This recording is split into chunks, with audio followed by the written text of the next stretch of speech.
오늘 제목이 도전할 것이죠. 도전할 것.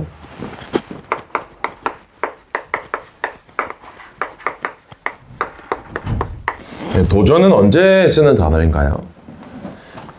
무언가 잘 되고 있을 때 도전이라고 말하지는 않습니다. 도전이라는 것은 세상 사람들도 포함이죠.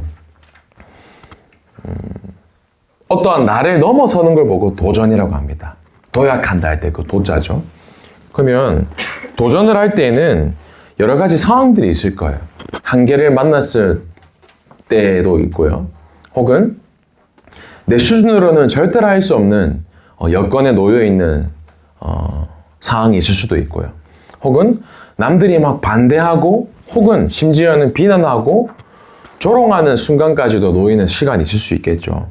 그럼 오늘 학원복음화 말씀이지만 무엇을 도전해야 되냐라는 게 너무너무 중요하겠죠. 오늘 짧은 시간 말씀을 들을 때에 하나님이 내게 원하시고 또 내가 무엇을 향해서 도전하길 원하시는가 오늘 한 가지 딱 붙잡으면 됩니다. 오늘 말씀을 통해서 하나님이 내게 무엇을 지금 원하시고 계시는가 그 말씀을 확인하는 축복된 예배가 되길 바랍니다. 우리 사람은 영혼이 있죠. 영혼이 있는 존재를 보고 영적 존재라고 해요. 개, 짐승, 돼지와는 다른 영적 존재는 영혼을 가지고 있습니다. 숨을 쉬고 밥을 먹고 똑같아요. 짐승과는. 그러나 영혼을 가진 존재는 짐승과는 달라요. 짐승은 이 영혼이 없거든요. 짐승은 죽고 난 다음에 끝이에요. 그러나 인간은 죽고 난 다음에 영혼이 돌아가는 본향이 있다는 거죠. 천국과 지옥. 그래서 우리가 사람이 죽었을 때에 돌아가셨다라고 말이 표현하죠. 그럼 돌아간다. 어디로 돌아가냐? 영혼이 가는 본향이 있다는 겁니다. 천국과 지옥. 그럼 영혼을 가진 인간은 영적 존재이기 때문에 달라요. 상태가 있다는 겁니다. 그 상태를 보고 영적인 상태라고 해요.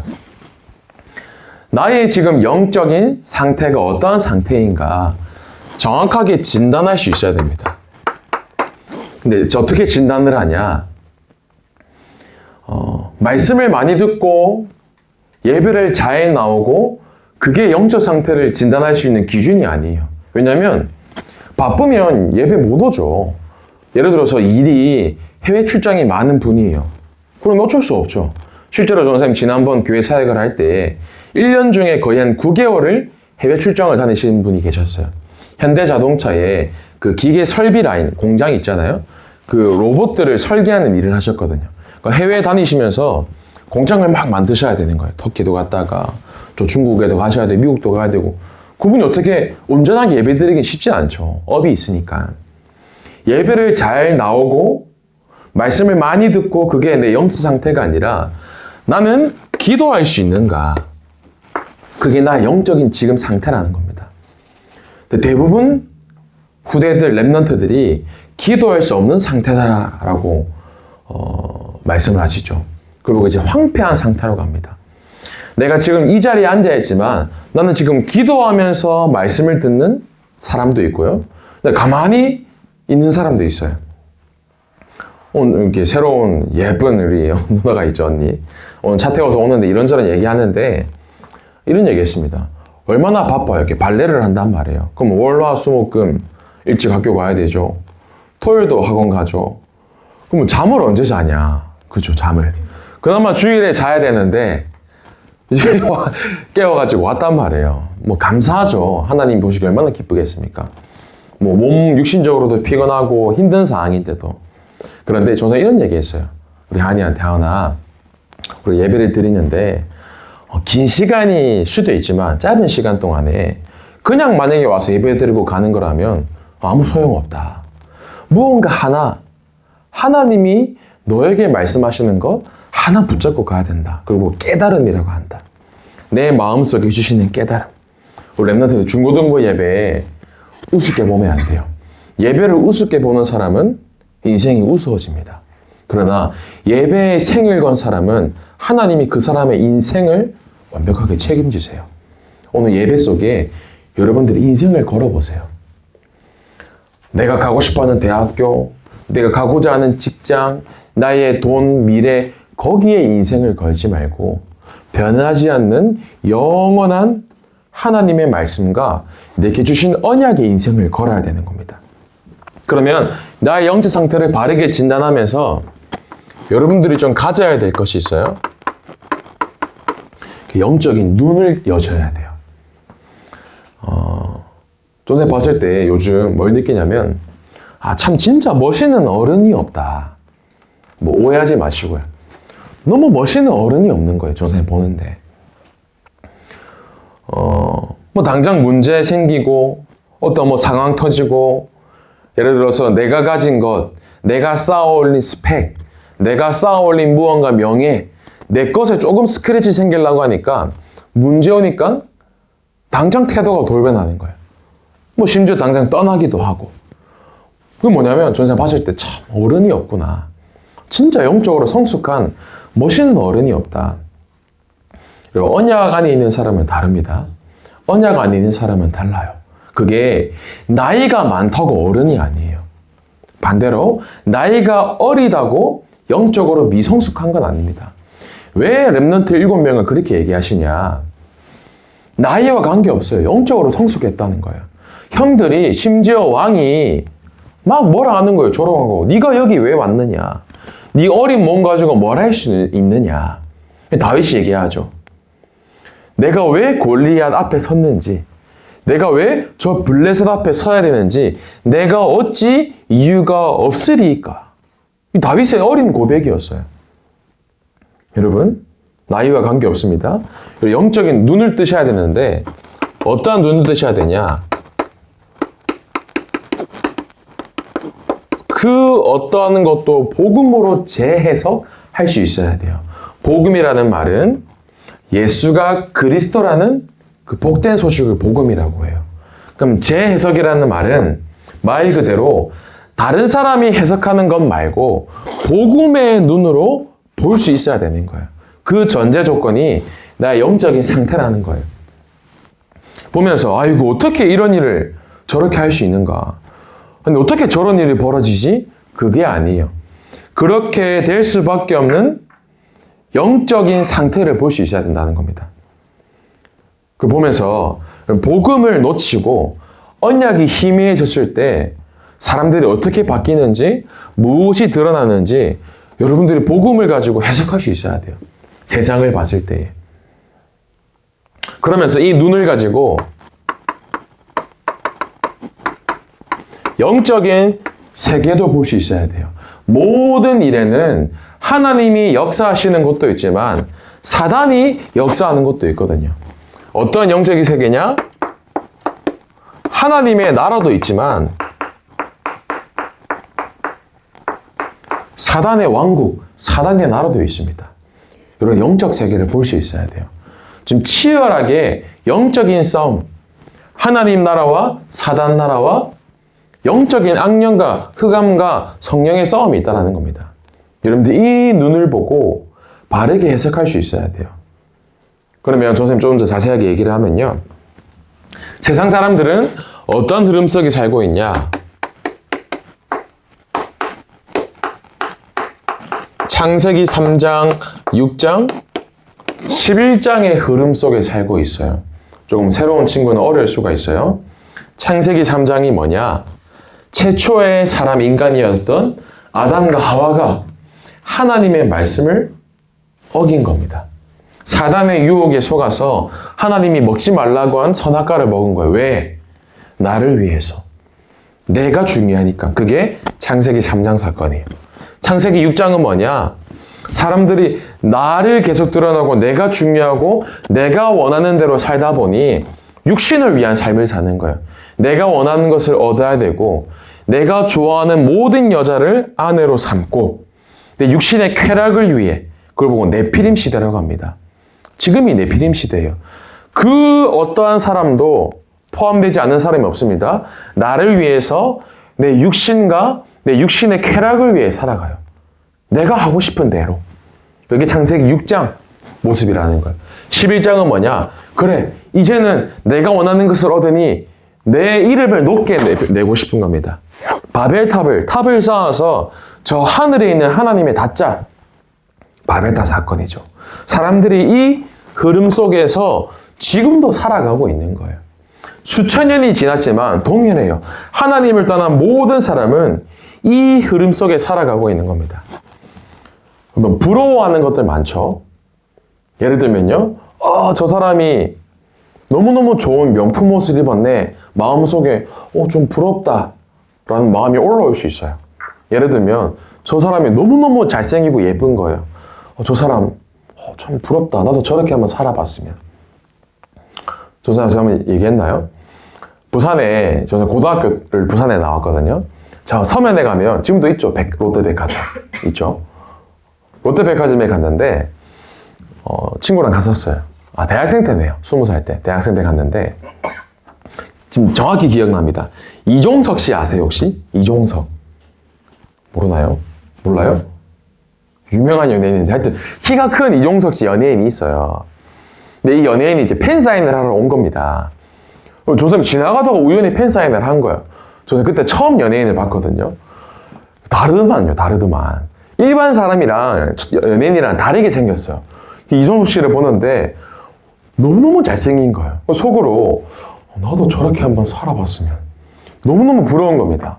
얼굴도 진짜로 그냥 과장된 표현이 아니라 요만해요, 정말로. 이거 너무 가장인가요?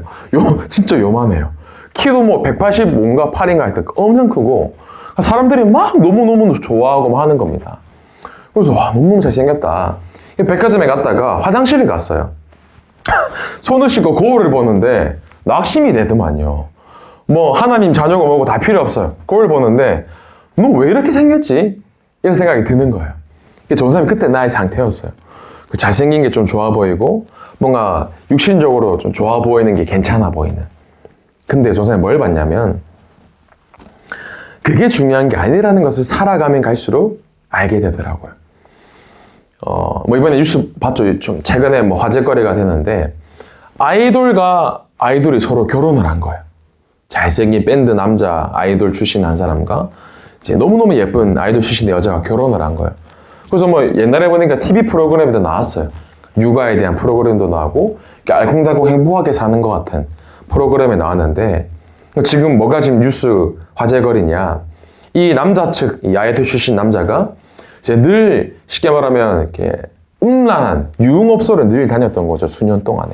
이제 그게 드러나면서 이제 막 아내가 이제 이혼을 하고 난 다음 유튜브에서 막 폭로를 하고 뭐 서로가 서로를 이렇게 비난하고 그런 내용이 나오더라고요. 보면서 그래서 뭘 느꼈냐면 사람들이 얘기하는 겁니다. 어떻게 저런 쓰레기 같은 남자를 만나가지고 뭐 이 여자도 너무너무 불쌍하다, 피해자다 얘기를 하는데 맞아요. 너무너무 불쌍한 건 맞아요. 근데 뭘 봤냐면 그럴 수밖에 없는 영적인 상태가 있다는 겁니다. 아마 치열하게 올라갔을 거예요. 아이돌 되는 것도 쉽지 않은데 여러분 한 해에 아이돌 데뷔하는 그룹의 숫자가 거의 한 800개 그룹이 데뷔를 한대요. 어마어마하죠. 우리나라만요. 근데 그 어마어마한 숫자가 데뷔를 하는데 거기서 드러나는 사람은 거의 1%도 안 된다는 겁니다. 뭐냐? 치열하다는 거야. 그러면 어느 정도 이름이 올라오기까지 사실 얼마나 노력했겠어요. 뭐 여기 있어서 얘기하지만 예를 들어 발레를 한다. 안 보이는 곳에서 얼마나 연습 많이 하겠습니까? 땀 흘리고 피 흘리고 그 연예인들이 어마어마한 위치까지 올라가는 데에 수많은 과정과 여정들이 있었을 거예요. 그런데 막상 그 위치에 올라가니 그 끝은 뭐냐? 뭔가 허한 겁니다. 그것을 어떻게 채우냐? 도박으로. 뭐 최근에도 한 유명한 개그맨이 많은 연예인들한테 돈을 빌려서 도박 때문에 한순간에 이렇게 힘든 상황에 놓였죠. 왜 유명한 사람들이 도박에 빠지고 왜 마약에 손을 대고 왜 음란에 빠지고 왜 그러냐? 뭘 얘기하냐? 아무리 돈을 많이 벌고 아무리 좋은 대학을 가고 아무리 좋은 직장에 가도 행복하지 않다라고 얘기하는 겁니다. 왜요?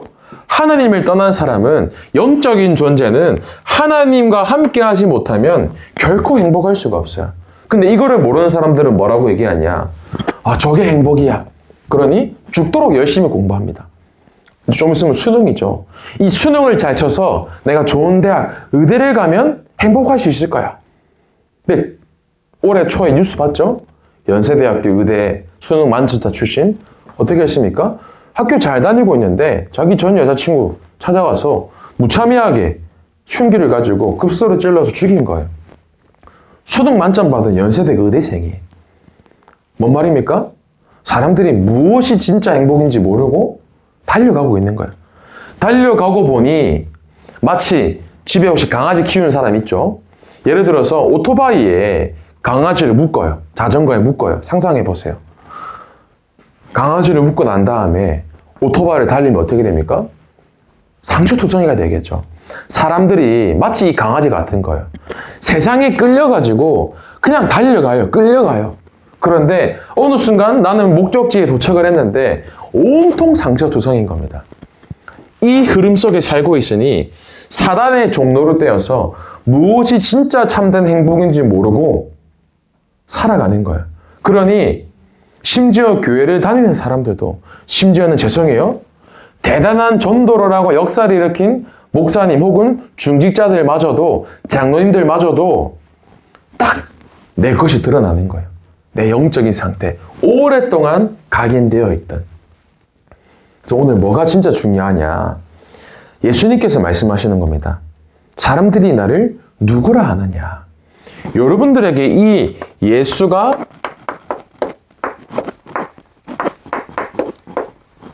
그리스도이시다. 이 예수 그리스도가 나에게 누구냐? 사람들이 나를 누구라고 하느냐? 예수가 그리스도십니다라고 고백하는 베드로. 그 베드로의 고백은 진짜 고백이었어요. 예수 그리스도께서 내 모든 것을 끝내셨습니다. 자, 오늘 그 말씀이 오늘 본론입니다.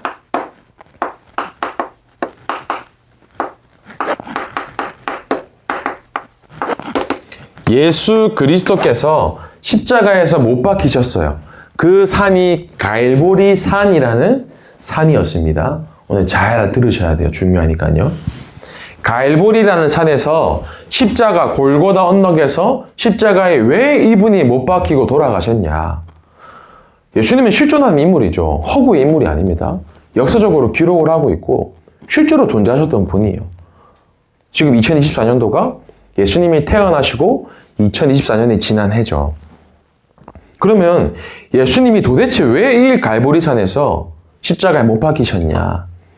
아무 흠이 없는 예수 그리스도께서 우리를 위해서 대신 죽으신 거예요. 왜요? 창세기 3장에 하나님을 떠난 근본 문제, 원죄는 사단에게 속아 지은 죄는 절대로 해결할 수가 없는 겁니다. 그러나 수천 년 전에 예언되었던 창세기 3장 15절이에요.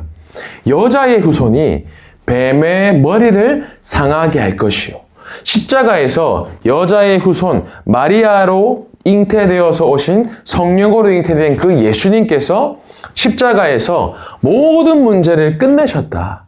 내가 짓지 않은 과거의 원죄마저도, 내가 지금 짓고 있는 현재, 미래 문제마저도 이 갈보리산 십자가에서 모든 것을 끝내셨구나. 그것을 체험하는 것을 보고 갈보리산 체험이라고 합니다.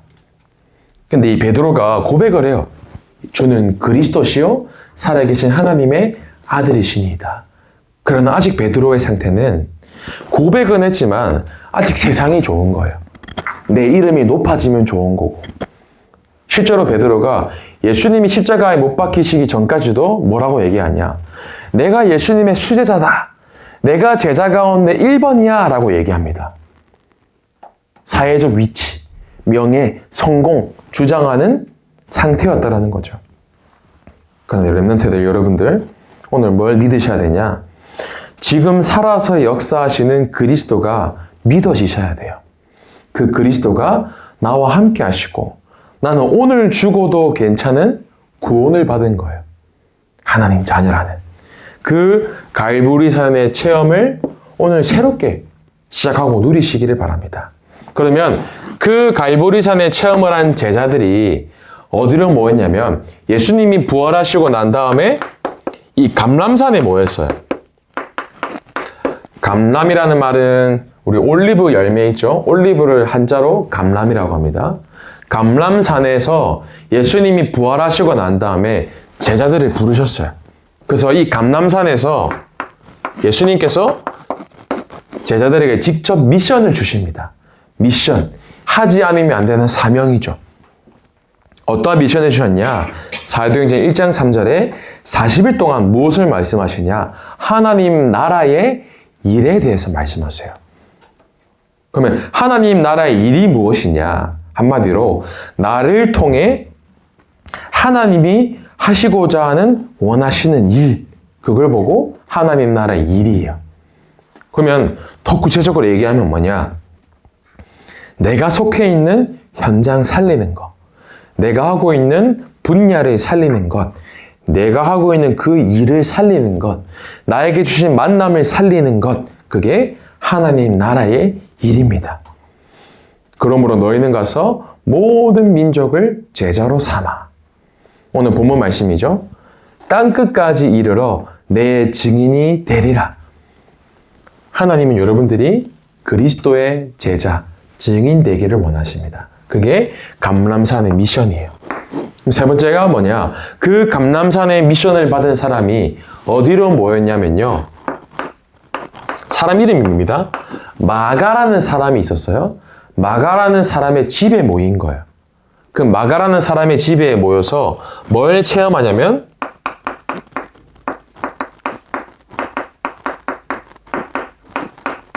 성령이 충만이라는 것은 가득 채워졌다는 것을 의미하죠. 예수님이 부활하시고 승천하시고 하늘나라로 가시고 난 다음에 성령으로 오셔서 한 사람 한 사람에게 분유하셔서 함께 하시는 거예요. 그래서 이 마가의 집에 사람들이 모였는데 예수님이 성령으로 오셔서 성령이 충만한 일이 벌어졌어요. 그 마가의 집에서 임했던 성령의 충만한 일, 여러분들이 이것을 체험하셔야 되는 겁니다. 여기에 도전해야 되는 거예요. 그래서 이 마가의 집에서 성령이 충만한 사람들이 흩어진 거예요. 각자 지역과 현장과 나라를 살리면서 흩어지는데 이때 중요한 겁니다. 계속 예수 그리스도를 말하는데 핍박이 오는 거예요. 이 당시에 예수님을 믿으면 극단적으로 처형까지 당하는, 목이 잘려서 죽게 되는 그런 상황의 시대였단 말이에요. 오늘 만약에 여러분들 교회에 오면 목 잘린다, 오실 수 있을까요? 저는 그런 생각 참 많이 해보거든요. 근데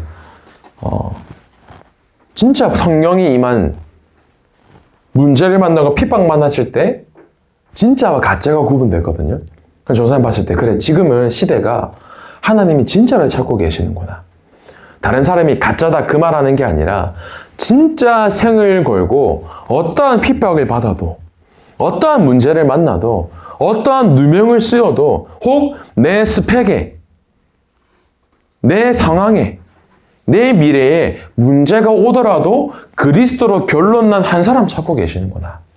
그 한 사람이 여러분인 줄 확신합니다. 아멘이십니까? 여러분들이 그 한 사람인 거예요. 그래서 그 응답을 누리면서 사람들이 막 복음 전하기 시작하는데 핍박받다가 그 핍박받던 사람들이 안디옥이라는 지역 이름이에요. 안디옥의 사람들이 모인 거예요. 그 안디옥에 교회가 세워지고 그 안디옥 교회에서 사명이 회복되기 시작해요. 진정한 전도와 선교가 시작되기 시작했어요. 다른 말로 뭐냐? 전환점의 시작이 된 거죠. 하나님이 원하시는 진짜 일이 시작되는. 근데 사람들이 보면요, 대부분 조금만 손해가 오면 도망가요. 조금만 손해가 오면. 왜? 결국은 나를 못 넘어서는 겁니다. 창세기 3장의 나 중심. 그리스도로 결론 냈다고 하지만 진짜는 언제 드러나냐? 문제 만나면 드러나요. 문제 만나면 나에게 손해가 오네? 드러나는 거예요. 렘넌트들 여러 가지 상황들이 있어요. 크고 작은 많은 중요한 일들이 일어나고 있어요. 그러나 전사의 마음속에 그래, 한 사람이면 된다. 정말 그리스도로 결론 낸 한 사람. 하나님은 한 사람을 통해서 모든 것을 살리시는 겁니다. 바울의 고백입니다. 우리는 살려고 기도하잖아요. 하나님 살려주세요. 하나님 내게 이거 되게 해주세요. 그러나 바울은 뭐라고 하냐? 사도행전 20장 24절입니다. 하나님의 은혜의 복음을 증언하는 일을 마치려 하면은 나의 생명조차 조금도 귀한 것으로 여기지 아니하노라. 생명을 버린 사람, 생명을 건 사람은 누구도 막을 수 없습니다. 뭐라고 얘기하냐? 내가 살든지 내가 죽든지 내가 주를 위하여.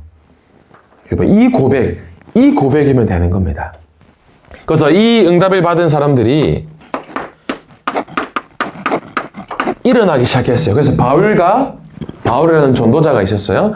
바울과 몇 사람이 팀이 되어서 전도를 하러 떠나요. 선교를 하러. 그런데 이 바울이 팀과 함께 전도를 하러 가는데 비두기 하늘이 지나고 내가 원하는 전도하는 장소가 있었는데 가려고 하는데 문이 막힌 겁니다. 근데 내가 하려고 하는 예를 들면 학교, 직장, 대학 여러 가지가 있죠. 나는 이렇게 해야 되는데 뭔가 풀리지가 않는 거예요. 문이 막힌 겁니다. 그럼 사람들이 대부분 어떻게 하냐? 문이 막히면 막 내 힘으로 노력으로 뚫으려고 해요. 그러나 진짜 응답받는 사람은 어떻게 응답받냐?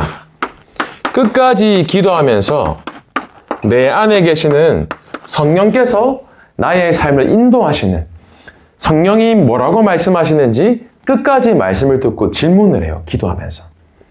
이 바울과 그 팀들이 끝까지 금식하며 기도하다가 확실한 답을 찾는 겁니다.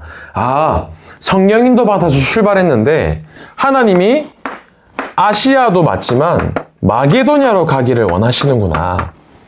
바울이 꿈을 꾼 겁니다. 드로아라는 지역의 밤에 꿈을 꾸었는데 마게도냐의 한 사람이 와서 꿈에서 손짓을 하는 겁니다. 우리에게로 와라. 이 바울이 아시아를 출발해서 여기서 복음 전도 선교하려고 했는데 왜 문이 막혔지? 그게 아니었어요. 마게도냐로 하나님은 가기를 원하셨던 겁니다. 왜요? 그 마게도냐에는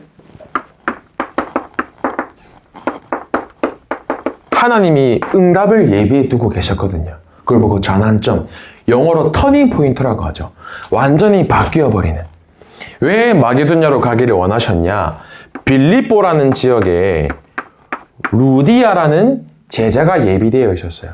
진짜 전도운동하는 루디아라는 여제자. 데살로니가라는 지역에 갔는데 야손이라는 제자가 준비되어 있었어요. 고린도라는 지역에 갔는데 브리스길라 아굴라라는 브리스가 부부가 예비가 되어 있었다는 겁니다. 근데 뭐가 중요하냐면 예비가 되었다. 그것도 중요해요. 그러나 왜 이 사람을 적은 줄 아세요? 빌립보라는 지역을 루디아 한 사람이 살렸습니다. 루디아 때문에 빌립보에 교회가 세워졌어요. 바울이 핍박받고 사람들에게 매맞을 상황이었거든요. 야손이라는 한 사람이 보석금을 주고 풀어줘요. 야손 때문에 데살로니가 교회가 시작되었어요. 브리스가 부부가 얼마나 생을 걸었냐? 바울이 고백합니다. 이 브리스길 아굴라는 나를 위하여 목을 내놓았다라고 말합니다. 생을 건 한 사람들이 교회도 살리고 시대도 살렸어요. 그 응답을 여러분들이 누리셔야 되는 겁니다. 마지막으로 이 바울이 많은 응답들을 확인하고 누렸지만 여기에 머무는 것이 아니라 로마도 갔어요. 그 당시 로마는 전 세계에서 가장 센 강대국이었습니다. 지금의 미국보다도 더 어마어마한 나라였어요. 그러나 바울이 얘기합니다.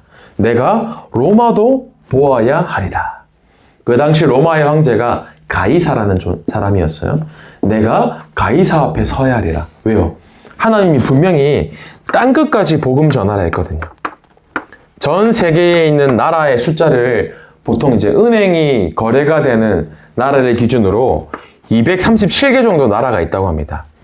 237개 나라에 예수가 그리스도라는 사실을 생을 걸고 전하는 거예요. 그러면서 한 번도 복음이 들어가지 않는 5,000개의 종족이 있대요. 뭐 들어봤죠? 마사이족. 그건 알려진 종족이고 알려지지 않은 종족도 5,000개나 있다라는 거예요. 그러면 내가 받은 구원이 전부인데 우리가 여기서 안주하고 끝내는 게 아니라 우리가 이 1번부터 7번까지 우리는 정확한 방향을 두고 가는 거예요. 그것을 보고 뭐라고 하냐? 7가지 이정표라고 합니다.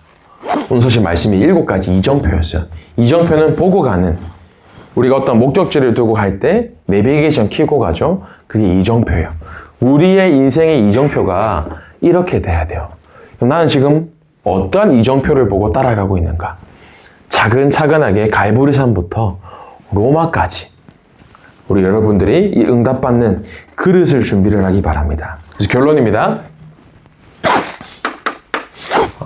우리 랩런트들만큼은